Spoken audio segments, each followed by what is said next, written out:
Washington/New Orleans, Sept 3, Reuters. U.S. President Joe Biden travels to Louisiana on Friday to get a first-hand look at the destruction wrought by Hurricane Ida, the monster storm that devastated the southern portion of the state and left 1 million people statewide without power. Biden is to meet Louisiana Governor John Bel Edwards and local officials about the hurricane, which is providing the president with a tough test just after the chaotic withdrawal of U.S. forces from Afghanistan. Hurricane Ida struck the Gulf Coast last weekend and carved a northern path through the eastern United States, culminating with torrential rains and widespread flooding in New York, New Jersey and surrounding areas on Wednesday.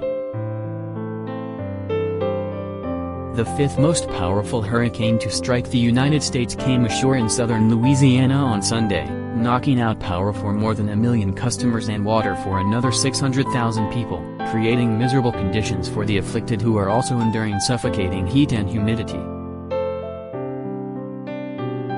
At least 9 deaths were reported in Louisiana, with another 44 killed as flash flooding and tornadoes hit the Northeast on Wednesday night. My message to everyone affected is, we're all in this together. The nation is here to help, Biden said on Thursday.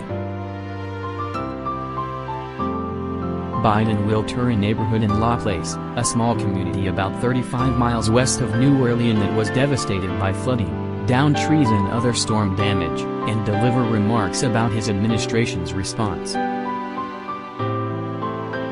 He will take an aerial tour of hard-hit communities, including Lafitte, Grand Isle, Port Forkin and Lafourche Parish, before meeting with local leaders in Guyana, Louisiana, the White House said.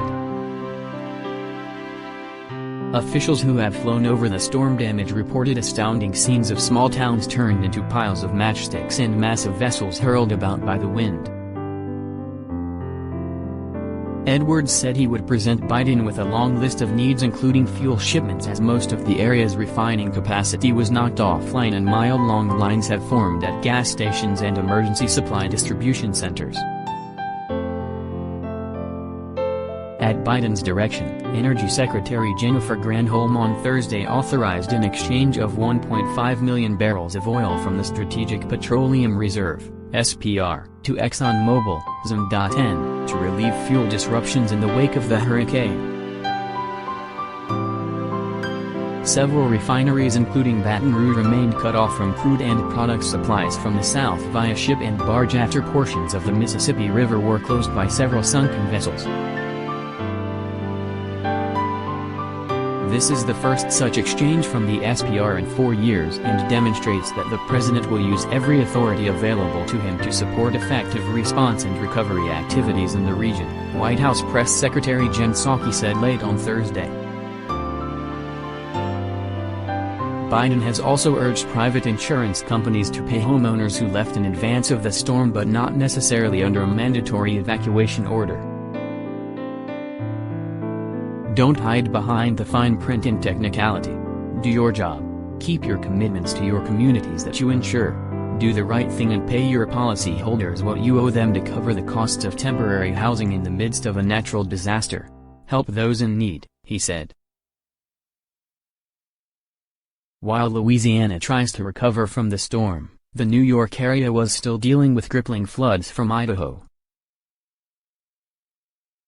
People across large swaths of New York, New Jersey, Pennsylvania and Connecticut spent Thursday coping with waterlogged basements, power outages, damaged roofs and calls for help from friends and relatives stranded by flooding. At least 23 died in New Jersey and another 16 in New York, officials said.